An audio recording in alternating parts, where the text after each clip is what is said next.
अस्सलाम वालेकुम जी। मुफ्ती ऑनलाइन में हाफ़िज़ मोहम्मद इमरान आपको खुशामदीद कहता है। इंसान की ये एक आदत है कि जिस बारे में जिस चीज़ को उसने देखा नहीं होता उसको इश्तियाक़ रहता है हमेशा उसको देखने का, उसके बारे में जानने का, या मुस्तक़बिल के बारे में कि वो फ़लाँ वक्त में कोई आएगा तो क्या होगा, फ़लाँ वक्त में दुनिया कैसी होगी। तो लोग इसके ऊपर काम करते भी रहते हैं, बातचीत भी होती रहती है।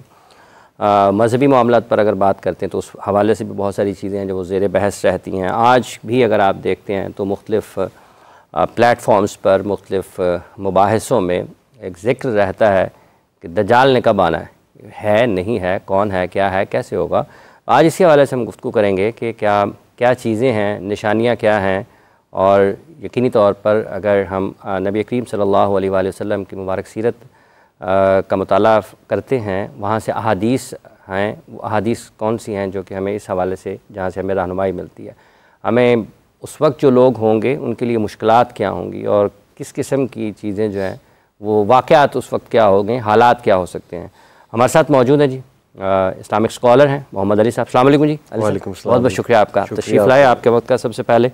और इसके साथ हमारे साथ मौजूद हैं जनाब कारी अताउल मन्नान वारसी साहब। कारी साहब अस्सलाम वालेकुम। बहुत बहुत शुक्रिया आपका भी। इस तरह इसके कि हम मोहम्मद अली साहब से गुफ्तगू करें, आपसे गुजारिश है कि तिलावत कुरान करीम की सआदत हासिल फरमाएँ। अऊज़ु बिल्लाहि मिनश शैतानिर रजीम, बिस्मिल्लाहिर रहमानिर रहीम।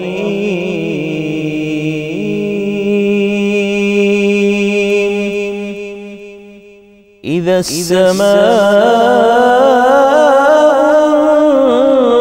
फ़तरत व इज़ल कवाकिबु इंतसरत व इज़ल बिहारु फुज्जिरत व इज़ल क़ुबूरु बु'थिरत अलिमत नफ्सुम मा क़द्दमत व अख़रत। या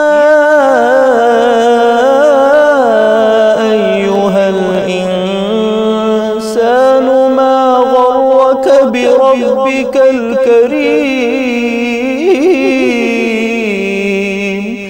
अल्लज़ी ख़लक़क फ़सव्वाक फ़अदलक फ़ी अय्यि सूरतिन मा शाअ रक्कबक। कल्ला बल तुकज़्ज़िबून बिद्दीन व इन्न अलैकुम लहाफ़िज़ीन किरामन कातिबीन यअलमून मा तफ़अलून। इन्नल अबरार लफ़ी नईम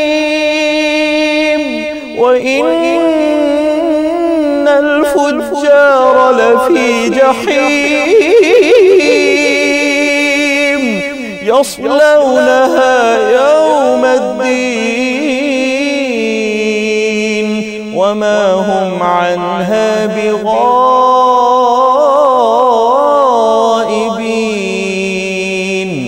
वमा अदराक मा यौमुद्दीन थुम्म मा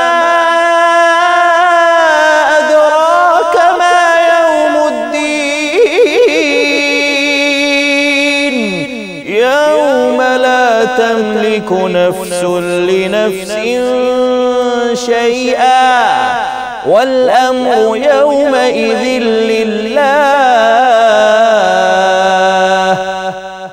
सदक़ल्लाहुल अज़ीम। सदक़ रसूलुन नबियुल करीम व नहनु अला ज़ालिका मिनश शाहिदीन। जज़ाकल्लाह जनाब कारी अताउल मन्नान वारसी साहब। आपसे गुजारिश है कि नात रसूल मक़बूल सल्लल्लाहु अलैहि वसल्लम पेश फरमाइए। अल्लाहुम्मा सल्लि अला सय्यिदिना व मौलाना मुहम्मदिन। अल्लाहुम्मा सल्लि अला सय्यिदिना व मौलाना मुहम्मदिन। जब हुस्न था उनका जलवा नुमा, अनवार का आलम क्या होगा जब हुस्न था उनका जलवा नुमा। अनवार का आलम क्या होगा, हर कोई फिदा है बिन देखे, हर कोई फिदा है बिन देखे, दीदार का आलम क्या होगा। अल्लाहुम्मा सल्ली अला सय्यिदिना व मौलाना मुहम्मदिन। एक सिमत अली, एक सिमत उमर, सिद्दीक इधर उस्मान उधर। एक सिमत अली, एक सिमत उमर, सिद्दीक इधर उस्मान उधर। इन जगमग जगमग तारों में, इन जगमग जगमग तारों में, महताब का आलम क्या होगा। अल्लाहुम्मा सल्ली अला सय्यिदिना व मौलाना मुहम्मदिन। बहुत बहुत शुक्रिया जनाब क़ारी अताउल मन्नान वारसी साहब। मोहम्मद अली साहब, आपकी आमद का बहुत बहुत शुक्रिया। सबसे पहले अगर चूँकि बात शुरू में की, आज के नौजवान को अगर हम देखते हैं तो इस एक जगह पर ये भी सुनने को मिलता है, कुछ मखसूस तबक़ात हैं जो इस्लाम को मुख्तलिफ़ अंदाज में अपने अपने अंदाज में बयान करते हैं। एक तरफ से यूँ लगता है नौजवान इस बारे में ज़रा थोड़ा उसके जहन में एक अभाम ज़रूर है कि शायद बहुत मुश्किल है दीन पर अमल करना। ऐसा क्यों है? सबसे पहले बहुत शुक्रिया आपका मुझे दावत देने का, बहुत अच्छा लग रहा है। और आपने कहा मैं इस्लामिक स्कॉलर हूँ, आपका बड़ापन है, लेकिन मैं एक अदना सा तालिब इल्म हूँ दीन का। सवाल बड़ा इंपॉर्टेंट है आपका, और माशाल्लाह जो यूथ क्लब हमारी ऑर्गेनाइजेशन है उसका मकसद भी यही है कि नौजवान के सामने प्रैक्टिकली इस्लाम की एक इमेज लाई जाए ताकि वो मुतासिर हो और इम्प्रेस हो इस बात से कि इस्लाम बाकायदा जो है वो एक ज़ाब्ता हयात है। तो इसमें देखें, एक तो रीज़न ये है कि दौरे फितन जिसमें बहुत फितने इस तरह के नमूदार होंगे कि एक आम आदमी वो ये समझेगा कि यार दीन इस्लाम शायद प्रैक्टिकल लाइफ से बहुत एक अलग बात करता है, क्योंकि आपको पता है कि जो फितन है उसकी तारीफ़ भी है ऐसी चीज़ जो इंसान को बहुत ज़्यादा टेस्ट और ट्रायल में डाले। तो उस हवाले से हराम चूँकि बहुत ज़्यादा आम हो चुका है हमारे माशरे में, और ओवरऑल अगर हम देखें मीडिया, मूवीज़, टीवी सीरीज़, जो डिस्ट्रैक्शंस हैं वो इतनी ज़्यादा बढ़ चुकी हैं, एक पूरा सैलाब है कि एक अब आम आदमी जो है ना वो ये सवाल करता है कि यार इस्लाम में तो हर चीज़ हराम है, यानी उसके जहन में कहीं ना कहीं ये बैठा हुआ है। ये इसलिए है क्योंकि अनफॉर्चुनेटली दौरे फितन में ज़्यादातर चीज़ें ही हराम नज़र आ रही, ये एक रीज़न है। दैट्स वाई वो समझता है कि जी हर चीज़ हराम है। ये मिसकंसेप्शन है। असल में बात यह है कि हराम तो उंगली पे चीज़ें गिनी जा सकती हैं, इस्लाम तो बहुत खूबसूरत वे ऑफ लाइफ है। और अगर प्रैक्टिकलिटी की बात की जाए, हम देखें किस एंगल से उसको समझाएं। हम ये समझाएं कि जो प्रॉब्लम्स हैं तुम्हारी लाइफ के और जो ओवरऑल ग्लोबल इश्यूज़ हैं या ओवरऑल जो सोसाइटी के इश्यूज़ हैं उन पे नज़र डालकर इस्लाम को एक बार देखो, और नमाज के बारे में सोचो जो सुकून नमाज देती है साइकोलॉजिकली और स्पिरिचुअली। तो ज़रा इस एंगल से उसको समझाया जाए तो उसको समझ आती है कि नहीं ये मुश्किल नहीं है बल्कि ये सोल्यूशन है। लेकिन ऑन दी अदर हैंड अगर मुश्किल नहीं है, ये हल है, ये हल है, मसाइल का हल है। मुश्किल शायद इसलिए नज़र आ रहा है क्योंकि हराम बहुत ज़्यादा उसके इर्द गिर्द है। तो उनकी ये मिसकंसेप्शन है कि नहीं यार अगर मैं इस्लाम की तरफ आया तो मुझे ये भी छोड़ना पड़ेगा, ये भी छोड़ना पड़ेगा, सब कुछ ही छोड़ना पड़ेगा। तो शायद इस वजह से वो इसको मुश्किल तसव्वुर कर रहे हैं। अच्छा, दूसरी बात यह है कि मुश्किल तसव्वुर कर रहे हैं तो इस मुश्किल को आसान करने का हल क्या है, रास्ता क्या है, कैसे आसान, कैसे बताया जाए लोगों को? देखें, मैं तो इसका कायल हूँ, चूँकि साइकोलॉजी भी अल्हम्दुलिल्लाह पढ़ी कि इमोशंस, इंसान एक इमोशनल बीइंग है और लव का जो इमोशन है वो बहुत स्ट्रॉन्ग इमोशन है। तो इसलिए नबी सल्लल्लाहु अलैहि वसल्लम ने भी लोगों के दिलों में मोहब्बत पैदा की अल्लाह सुब्हानहू व तआला की। जो मक्की दौर है उसमें आप देखें ना अल्लाह का तारुफ बहुत स्ट्रॉन्ग है। तो देखिए ये तो इंसान के अंदर से आवाज़ उठेगी, ये तो फितरत में है ना अल्लाह सुब्हानहू तआला का कॉन्सेप्ट और अल्लाह की मोहब्बत। तो आई थिंक उनको इंस्पायर करना चाहिए हमें, बचाए कि बहुत डूज एंड डोंट्स पे चले जाएं। ये अप्रोच ठीक है, एक हद तक ठीक है, बट ये नेक्स्ट स्टेज पे आती है मेरे नज़दीक। यानी हज़रत आयशा सिद्दीक़ा ने भी कहा ना कि अगर नबी सल्लल्लाहु अलैहि वसल्लम हमें भी शुरू में डूज एंड डोंट्स बताते हलाल हराम तो शायद हम भी अमल ना कर पाते। तो आज के नौजवान को बहुत ज़रूरत है हमें कि हमारे रिलीजियस तबके को इंस्पायर किया जाए, उसके सामने रोल मॉडलिंग खड़ी की जाए ताकि वो खुद देखे और उसके दिल में मोहब्बत पैदा की जाए अल्लाह सुब्हानहू तआला के लिए और दीन के लिए मोहब्बत पैदा की जाए, शौक़ पैदा किया जाए। तो ये बड़ी स्ट्रॉन्ग अप्रोच है जो हमें बड़ी कारामद है अल्हम्दुलिल्लाह, और इसके रिजल्ट्स बड़े पॉजिटिव हैं। तो हम बच्चों को ये बता सकते हैं कि अल्लज़ीना आमनू व तत्मइन्नु क़ुलूबुहुम बिज़िक्रिल्लाह अला बिज़िक्रिल्लाह तत्मइन्नुल क़ुलूब। बेहतरीन, बिल्कुल बता सकते हैं, साबित भी कर सकते हैं अल्हम्दुलिल्लाह। बल्कि बच्चे खुद सवालात अब बहुत करते हैं, यूनिवर्सिटीज़ में हमारी टॉक्स होती हैं, खुद वो अब रियलाइज़ कर चुके हैं, यानी हीडोनिज़म जो एक मटीरियलिज़म की पीक है वो देख लिया है हमारे बच्चों ने कि इससे सुकून नहीं मिल रहा है। तो अब वो खुद उन्हें पता है कि एक और चीज़ हमें ट्राई करनी है, एंड व्हाई नॉट अल्हम्दुलिल्लाह, मज़हब अला बिज़िक्रिल्लाह तत्मइन्नुल क़ुलूब। बिल्कुल। अच्छा, कुछ बहुत सारे लोग चूँकि जानना चाहते हैं मुख्तलिफ़ मज़ाहिब में ये जो दज्जाल है इनका क्या क्या तस्वर है, क्या पाया जाता है? अगर तकाबल करते हैं, ईसाईयत में किस तरीक़े से देखा जाता है, यहूदियत में किस तरीके से देखा जाता है, इस्लाम उसको कैसे बयान करता है? बहुत इम्पॉर्टेंट टॉपिक है क्योंकि रेलेवेंट भी है आज के दौर में, बिकॉज वो साइंस सारे नज़र आ रहे हैं और उस पर बात ज़रूर होनी चाहिए। नीयत हमारी ये है, आई एम श्योर, कि हम लोगों को आगाह करें ताकि वो बेहतर करें अपने आप को, अपने अमाल को, और बचें इंशाल्लाह इस फितने से। बहुत बड़ा फितना है, हज़रत आदम से लेकर क़यामत तक कोई फितना इतना बड़ा नहीं जितना फितना दज्जाल है। सही हदीस है। मुख्तलिफ मज़ाहिब में कॉन्सेप्ट है एंटी क्राइस्ट का।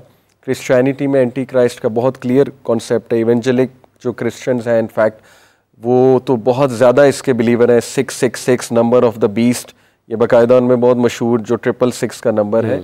तो इसी तरह जो यहूद हैं उनमें ऑल्दो एंटी क्राइस्ट का तो नहीं है कॉन्सेप्ट, लेकिन एक एंटी दाऊद, एंटी डेविड का कॉन्सेप्ट मौजूद है कि दाऊद अलैहिस्सलाम का बहरूपिया कोई आएगा, क्योंकि उनके सबसे बड़े जो आपको पता है वो नबी हज़रत मूसा के बाद हज़रत दाऊद को भी मानते हैं वो। तो ये हमें उन मज़ाहिब में तो मिलता है। इसी तरह दीगर मज़ाहिब में भी हमें कोई ऐसा ईवल कैरेक्टर ज़रूर मिलता है जो एक बहरूपिया होगा, बहुत बड़ा डिसीवर होगा और लोगों को डिसीव करेगा, धोखा देगा। हमें हिंदुइज़म में भी मिल जाता है, हमें इवन जो है वो मुख्तलिफ जो ईस्टर्न रिलीजन्स हैं वहाँ के फोकलोर्स में भी स्टोरीज़ मिल जाएंगी। उसकी वजह है कि नबी सच ने फरमाया कि हर नबी ने, हज़रत आदम, हज़रत नूह, हर नबी ने अपनी लोगों को दज्जाल के फितने से आगाह किया। तो इसका मतलब है कि हमें ज़रूर हर सिविलाइजेशन में, हर कल्चर में इस तरह का कोई कैरेक्टर मिल जाएगा जो बड़ा सिमिलर दज्जालिक कैरेक्टर से होगा। लेकिन क्लियर ये तीन मज़ाहिब जो हैं, इस्लाम, क्रिश्चियनिटी और जूडाइज़म में हमें तो क्लियर मिल रहा है कि ऐसा एक कैरेक्टर है। नबी करीम सल्लल्लाहु अलैहि वसल्लम की हदीसें मुबारका भी हैं, सही मुस्लिम में भी नज़र मिलती हैं, सही बुखारी में भी इसके हवाले से। तो वो बिल्कुल अगर आज बयान करते हैं उसको तो लोग ये जानना चाहते हैं कि शायद ये कल तो नहीं आ रहा।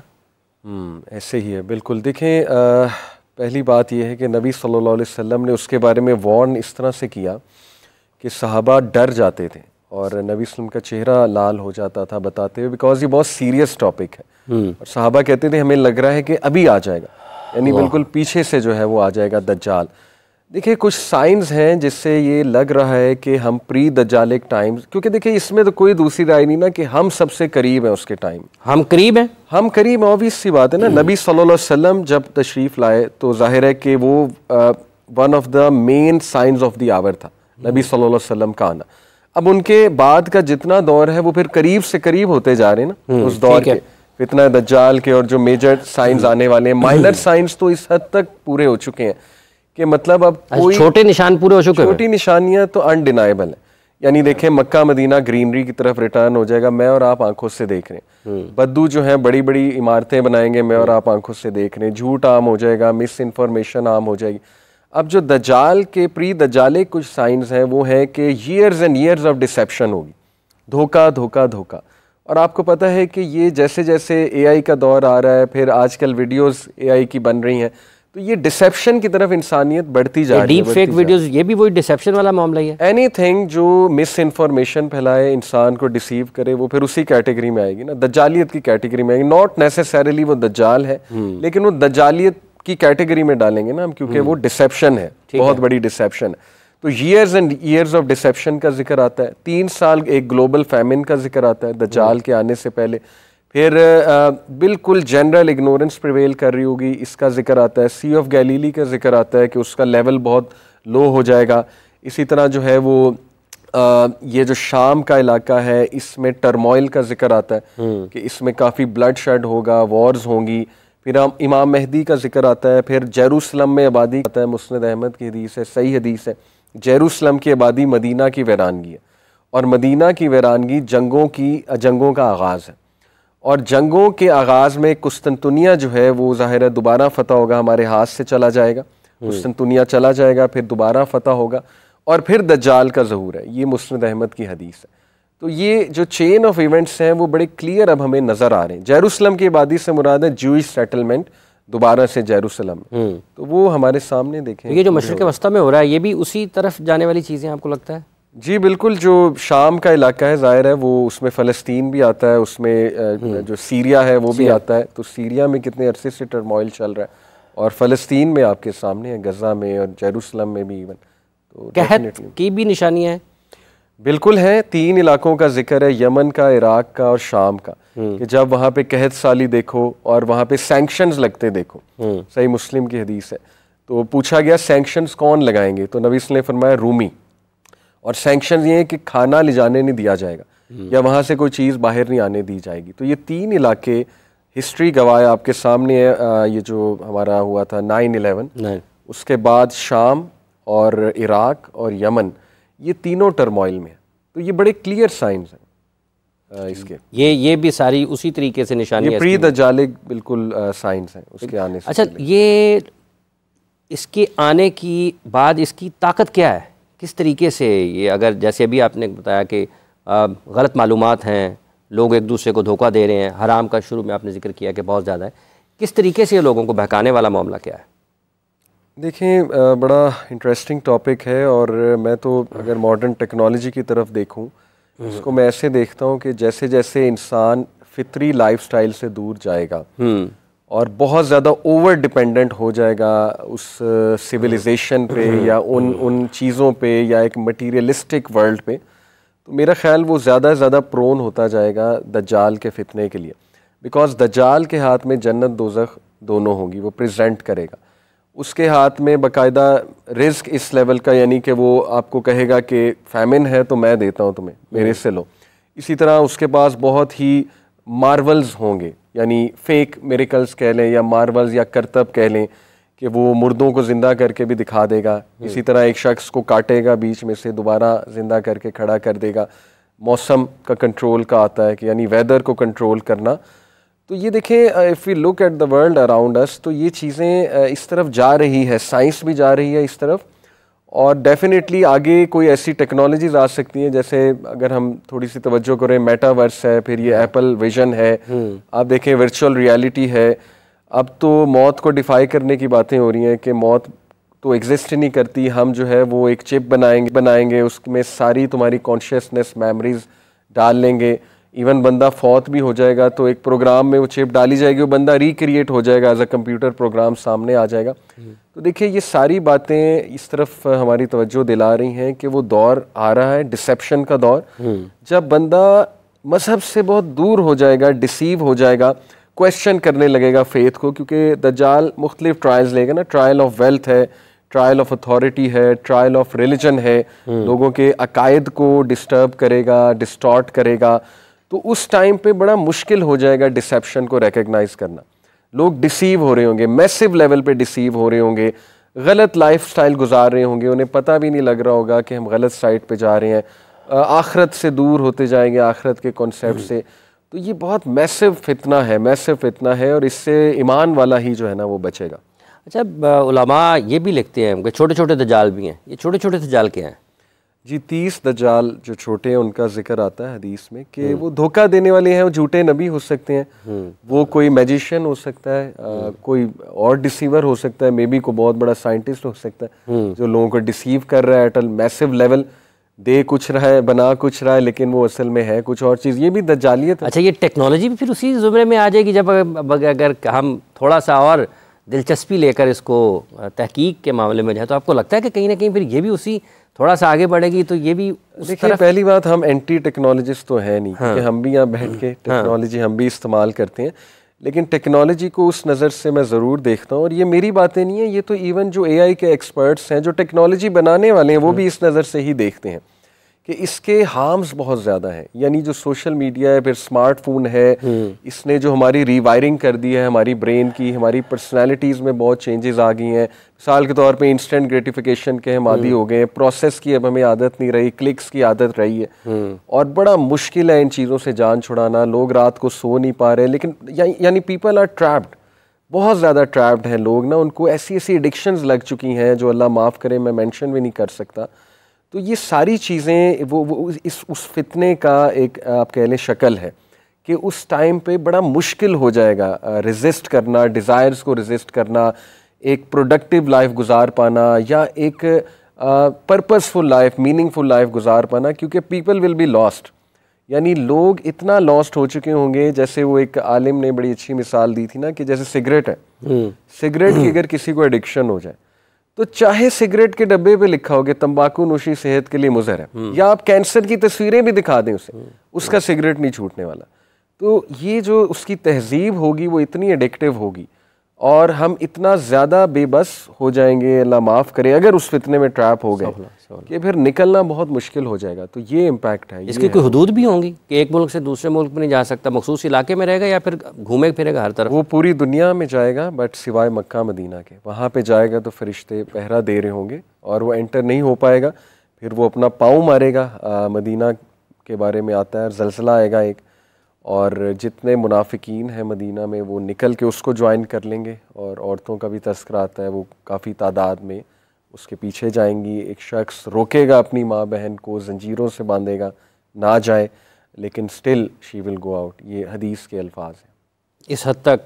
इस हद तक यानी उसका फितना अट्रैक्टिव होगा, या आप कह लें कि इस हद तक मौसर होगा कि लोग जाएंगे। एक जगह ये भी हदीस के अल्फाज हैं कि वो एक शख्स को मौत आए देगा और उसके बाद उसको ज़िंदा करेगा, लेकिन फिर दोबारा करने की कोशिश करेगा तो होगा नहीं।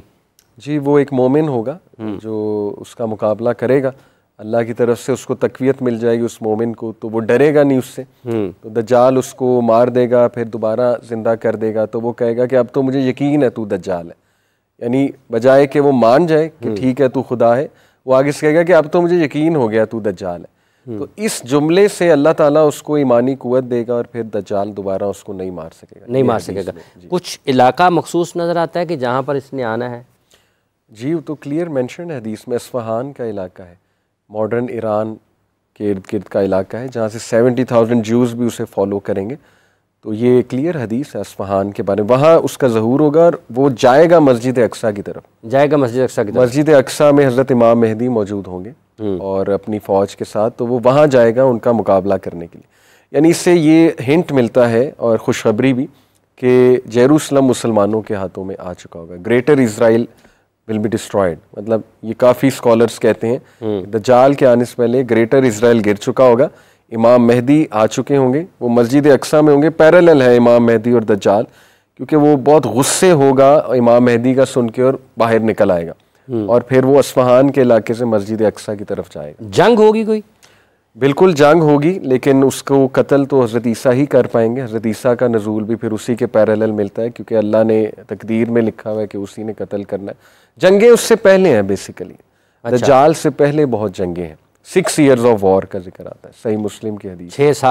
6 साल की जंगें हैं, बल्कि कुछ स्कॉलर्स तो अल्लाह माफ़ करे ये एटॉमिक वॉर की तरफ भी इशारा करते हैं। यानी नबी वसल्लम की हदीस है ना कि क़यामत के साइंस में ये है कि चेहरों का बिगड़ना, मसख होना, आसमान से पत्थरों की बारिश और शहरों का उलट जाना। तो ये जो चीज़ें हैं मतलब not exactly but atomic war में देखें चेहरों का बिगड़ना भी है, गामा रेज, फिर जो पत्थरों की बारिश वो काइनेटिक एनर्जी इतनी होती है, फिर जो वो शहरों का उलट जाना, अल्लाह करे कि ना हो एटॉमिक वॉर, तो उससे पनाह मांगनी चाहिए। लेकिन ये 6 year ऑफ वॉर का जिक्र आता है दज्जाल से पहले का। तो जो ये भी एक जिक्र है कि 2 हाथों में होंगी नहर, एक हाथ में, दूसरी हाथ में वो लोगों को ये बताएंगे कि ये जन्नत है, ये दोज़ख है। जी बिल्कुल आता है। अब उसकी कई इंटरप्रिटेशंस हैं, मेटाफोरिक कुछ लोग लेते हैं उसको। 2 स्कूल्स ऑफ थॉट है ना, एक लिटरल लेते हैं चीज़ों को, एक मेटाफोरिक। हमें दोनों की तरफ तवज्जो करनी चाहिए, डिनाई नहीं करना चाहिए दोनों को, ताकि हम उसके फितने को पहचान सकें, देख सकें। हाँ, हाथ में भी लिटरली हो सकती हैं, लेकिन कि वर्चुअल रियलिटी भी क्रिएट कर सकता है। जन्नत नज़र आ रही, या तहजीब हो सकती है उसकी जो इंतहाई अट्रैक्टिव है। जैसे मिसाल के तौर पे आप कुछ वेस्टर्न कंट्रीज़ में जाएं, कैपिटल्स में, तो आप डम फाउंडेड हो जाएंगे देख के कि ये मैं कहाँ आ गया हूँ। तो आप कहेंगे असल तो लाइफ है ही ये, लेकिन मेरी जो लाइफ है वो तो ऐसे ही है। बट वहाँ पे मादा परस्ती इतनी है कि आप गुम जाएंगे, बिल्कुल गुम जाएंगे। शॉपिंग मॉल्स में जाएंगे, ब्रांड्स ही ब्रांड्स हैं, तो बंदा फिर उसी में खो जाएगा ना कि बस मैं पैसे कमाता रहूँ, मादा परस्ती। और फिर आपको पता है मटीरियलिज्म का तो वो माहिर है। तो यही शायद उसकी जन्नत, मतलब दिस इज़ वन इंटरप्रिटेशन कि यही शायद उसकी जन्नत है कि तहजीब इतनी अट्रैक्टिव होगी, वो मटीरियलिस्टिक सिविलाइजेशन, कि आम बंदा उसको जन्नत समझने लगे। मतलब एक ये भी इस सोचने का ख्याल, सोचने का अंदाज़ है कि चूँकि वो बदली हुई चीज़ें लोगों को नज़र आएंगी, वो समझेंगे यही, आगे कुछ है ही नहीं। बिल्कुल, ये डिसेप्शन है, यही तो डिसेप्शन है, बिल्कुल ऐसे ही है। उस वक्त जो लोग होंगे उनके लिए सबसे बड़ी मुश्किल क्या होगी जो उसका सामना कर रहे होंगे? देखिए, नबी ने तो मना फरमाया उसका सामना करने से, क्योंकि बड़े से बड़ा मोमिन उसके सामने आएगा लेकिन उसके दलाइल से कन्विंस हो जाएगा। ये उसके फितन के, जो आप कह लें उसका जो फितन है ना, इतना इर्रेजिस्टेबल है कि बड़े से बड़ा मोमिन भी कायल होने के उसके चांसेस हैं। तो नबी ने पहली तो बात कहा फ्ली, कि भाग जाना, उसको फेस ना करना। यहाँ से ये साबित होता है कि जितने भी दज्जाली चीज़ें आपको नज़र आ रही हैं, बेहतर है उससे भागना चाहिए। मैं आपको बताऊं कि अच्छा, जैसे कतकलमे की मानना चाहूँगा, जैसे भी आपने कहा कि वो तहजीब भी बहुत मौसर हो सकती है, कि वो लगे कि शायद यही है, इसके बाद दुनिया कुछ भी नहीं है, बट ठीक है, जो आपकी लज़्ज़त है, आपकी आसाइशें यहीं पर हासिल करें, बस देखा जाएगा क्या होगा क्या नहीं होगा। तो एक ये सोच ली जा सकती है कि अगर वो चीज़ जो आपको अल्लाह के हुक्म से, नबी करीम सल्लल्लाहु अलैहि वसल्लम की सीरत, मुबारक सीरत से दूर कर दे, आप उससे दूर हो जाएं, फिर उससे बचने की कोशिश करें। देखें, जनरली तो हर चीज़ दज्जालियत की कैटेगरी में आएगी जो आपको आखिरत से दूर करे, ठीक है, और धोखे में डाले। लेकिन जो उसका फितन है, जैसे मैं आपको मिसाल अभी देने लगा था, इवन वेस्ट में नॉन मुस्लिम्स जो गोरे हैं उनमें मूवमेंट चल रही है ये मोबाइल को अबैंडन करने की। वो अपनी जनरेशन को अब इस तरफ ला रहे हैं कि वो जो दूसरा होता है बटनों वाला मोबाइल, उसकी तरफ आ जाओ, इसको तर्क कर दो, इसको बस काम के लिए रखो। तो देखिए, उनको भी रियलाइज़ हो गया है कि ये एक बहुत बड़ा ट्रैप है और इसमें बड़ा इररेजिस्टेबल एक ट्रैप है, बचना बहुत मुश्किल है। यानी वंस आप एडिक्ट हो जाएं तो फिर बहुत मुश्किल है कि आप एक डीप थिंकर बने, एनालिटिकल थिंकर बने, हायर क्वेश्चंस के बारे में सोचें, तदब्बुर करें, तफक्कुर करें। अगर इस्लामिक लैंग्वेज में बताऊं तो देखिए, ये अगर मोबाइल इतना बड़ा फितना बन सकता है कि आप एडिक्ट हो जाएं और आप इस लेवल पे डिसीव हो जाएं कि आप एक वर्चुअल रियलिटी में रहने लगें, फेक दुनिया में रहने लगें। रियल लाइफ में जो है ना, वो आपकी ज़िंदगी बहुत ख़राब है, लेकिन मेटावर्स पे आपने बहुत ज़बरदस्त ज़िंदगी बना ली, आगे मेटावर्स का दौर आ रहा है। तो अगर मोबाइल इतना डिसीव कर सकता है तो आप सोचें कि वो बतौर शख्स, बतौर इंडिविजुअल अगर आ जाए और जो वो चीज़ें लेकर आएगा, वल्लाहु आलम ब्लैक मैजिक उसके पास होगा, जिन्स होंगे उसके पास, बाकायदा जिन्नात की फ़ौज होगी, वो जिन्स लोगों को डिसीव करेंगे माँ बाप की शक्ल में आके, लोगों के माँ बाप की शक्ल में आके। जादूगर होगा बहुत बड़ा, वो साइंस टेक्नोलॉजी का बहुत कुछ उसके पास होगा। तो फिर सोचें आप कि उसका फितना, उसको फेस करना कितना मुश्किल है। तो पहली तो बात मना फरमाया कि उसको फेस नहीं करना आपने, और उससे मुंसलिक चीज़ों से भी जितना दूर रहो उतना अच्छा है। जैसे मैंने बताया कि अब वो कह रहे हैं कि इससे भी दूर रहो, अच्छा है, तुम्हारे लिए अच्छा है, क्योंकि ये भी एक बहुत बड़ी डिसेप्शन है। ठीक है। अच्छा, दूसरा, जैसे अभी आपने जिक्र किया कि बचना है, और वो जिन्नों का आपने जिक्र किया, उसकी कोई वजह कता भी है, कुछ उस बारे में भी कुछ चीज़ें मिलती हैं? दूसरा, क्या वो जिन्नों में से होना है, इंसानों में से होना है? देखिए, इब्ने आदम में से होगा, ये तो क्लियर कट हदीस है इसके बारे में। उसके माँ बाप के बारे में, पैदाइश के बारे में 3 मौक़िफ़ हैं। पहला मौक़िफ़ ये है कि वो हज़रत आदम अलैहिस्सलाम के दौर में ही पैदा हो गया था, क्योंकि नबी सल्लल्लाहु हर नबी ने वार्न किया है। ठीक है, अगर वो पैदा ना हुआ होता तो वार्न क्यों किया? इसका मतलब पॉसिबिलिटी थी उसकी पैदा होने की, इसलिए हर नबी वार्न कर रहा है। दूसरा व्यू ये है कि वो हज़रत सुलेमान अलैहिस्सलाम के दौर में पैदा हुआ है, और उस दौर में जो है वो एक शख्स ने जिन्नी के साथ ज़ाहिर है वो मामला किया, तो उसके नतीजे में वो उसकी पैदाइश हुई। ये एक वीक मौक़िफ़ है। एक स्कॉलर है, उन्होंने अपनी किताब में लिखा है, इमाम बजरंजी गालिबन उनका नाम है। तो तीसरा मौक़िफ़ ये है कि वो अब की दुनिया में पैदा होगा, और उसके कुछ साइंस बताए हैं कि उसके माँ बाप 30 साल से बांझ होंगे। ठीक है, कोई औलाद नहीं हो रही होगी। ये असल में तिरमिज़ी की हदीस है। इमाम तिरमिज़ी ने इसको हसन गरीब कहा है, लेकिन ये कि स्कॉलर्स इसको कोट करते हैं इस हदीस को। 30 साल से बांझ होंगे और उसके बाद उनको एक बेटा पैदा होगा जिसकी एक आँख कानी होगी, और उसके माँ बाप की शक्ल सूरत भी नबी ने बताई कि बाप जो है लंबा होगा, लीन होगा, कमज़ोर, माँ जो है ज़रा भारी भरकम होगी। तो इस हदीस को अगर देखें तो एक शख्स था इब्ने सयाद नबी सल्लल्लाहु अलैहि वसल्लम के दौर में, जिसके बारे में बाकायदा कई सहाबा ने कसम खा के कहा है ये दज्जाल अकबर है। हज़रत उमर रज़ियल्लाहु अन्हु की पूरी फैमिली, इब्ने उमर, हज़रत हफ्सा और हज़रत उमर, वो अल्लाह की कसम खा के कहते थे यही दज्जाल है, दज्जाल अकबर है, क्योंकि उसके माँ बाप की यही स्टोरी है। 30 साल बांझ, फिर बेटा पैदा हुआ, और बेटा बहुत वो एक ऐसा बेटा था जिसने बड़ी मुश्किल में डाला माँ बाप को। तो ये तीसरा ओपिनियन मेरे ख्याल में ज़रा ऑथेंटिक लगता है कि उसने पैदा होना है और उसके माँ बाप का जिक्र है। चौथा एक और ओपिनियन है कि नहीं, वो हज़रत आदम के दौर से भी पहले की कोई मखलूक है।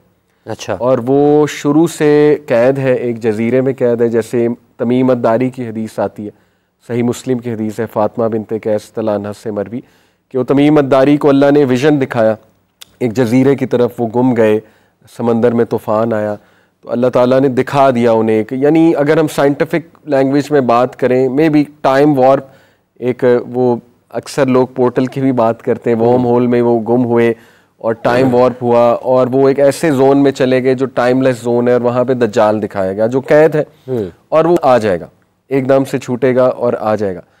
तो ये कुछ हमें ओपिनियंस मिलते हैं, आई नो कि कन्फ्लिक्टिंग लगते हैं कि अगर वो जजीरे में कैद है तो वो पैदा कैसे होगा। उसको कुछ स्कॉलर्स ने हल किया इस कॉन्फ्लिक्ट को। वो कहते हैं कि देखिए जी, जो जजीरे में दिखाया गया है तमीम अद्दारी को, वो मे बी फ्यूचर का विजन दिखाया गया। अल्लाह के लिए तो मुश्किल नहीं है ना, पैदा उसने होना है, लेकिन उसके बाद मे बी वो कैद हो जाए, या किसी ख़ास दौर में आ गया था बट उसको कैद कर दिया गया और फिर दोबारा उसको जो है छोड़ा जाएगा। तो इस तरह कॉन्फ्लिक्टिव ओपिनियंस को लोग स्कॉलर्स ने कोशिश की है हल करने की और बताने की। कितना की दौर होगा इसका, दौरानिया कितना की है, अगर उस बारे में कुछ चीज़ें सामने आती हों? देखिए, दौरानिया 40 दिन है, बहुत शॉर्ट स्टे है, बट वो दौर बहुत अजीब व गरीब होगा। उसमें time 1 day like a year, 1 day like a month, 1 day like a week, and rest of the days जो है वो 37 दिन तुम्हारे दिनों के बराबर होंगे, हदीस है।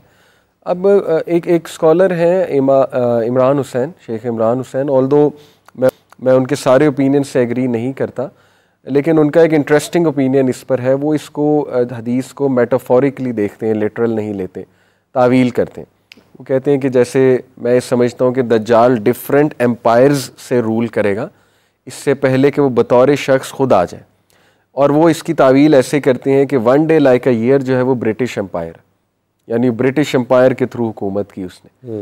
1 डे लाइक अ मंथ जो है ये अमेरिकन सिविलाइजेशन है, और 1 day like a week greater Israel है उनके नज़दीक, और उसके बाद वो खुद बतौर शख्स आ जाएगा। खैर, ये उनका ओपिनियन है, ज़रूरी नहीं ये ठीक हो। मैं आपको बताना ही चाह रहा हूँ कि इतना इंटरेस्टिंग टॉपिक है कि स्कॉलर्स ने बड़ी जिद्दोजहद की है, कुछ ने तावीलात की हैं, मॉडर्न दौर के मुताबिक एक्सप्लेन करने की कोशिश की है, कुछ ने हदीस को बिल्कुल लिटरल लिया है कि नहीं वो 40 दिन, बिल्कुल 40 दिन होंगे।